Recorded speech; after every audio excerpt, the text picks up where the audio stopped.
BBM is the most corrupt administration so far in the Philippine history.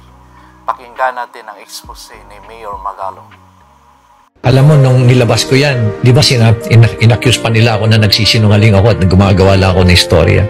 Now, no less than someone in Congress is talking about it and confirming it. Ano? Alam mo, hindi lang 777 yan. Meron pa nga 30 yan eh. Kung ikaw ang host, you get 30.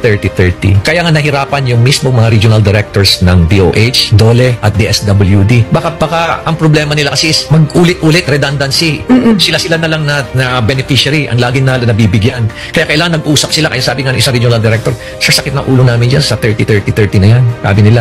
Pero alam mo ba na meron ng 777, meron pang 30. Alam mo ba na meron pang 999? Ano naman 999? Ano yung... Oo, yung mga certain members of Congress na medyo may position sa kanilang mga organization, sa political party nila, they don't get 777, they get 999. Hinabi na sa akin yan isang beneficiary niyan. Siya na mismo nagsabi sa akin, Mayor, ako 999. So ang dami-dami nilang scheme, ano?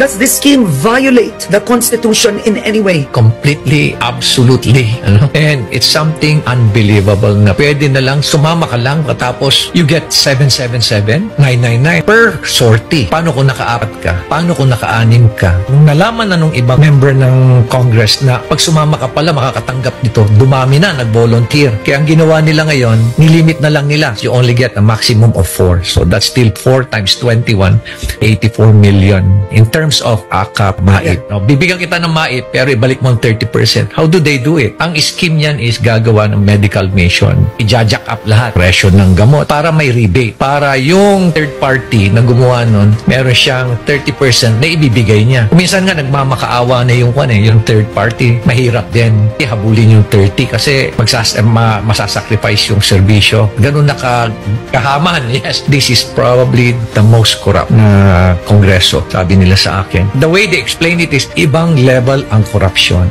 Ang end result niyan, dapat may makasuhan. Whether they are members of Congress o kaya sa local government, dapat talaga makasuhan.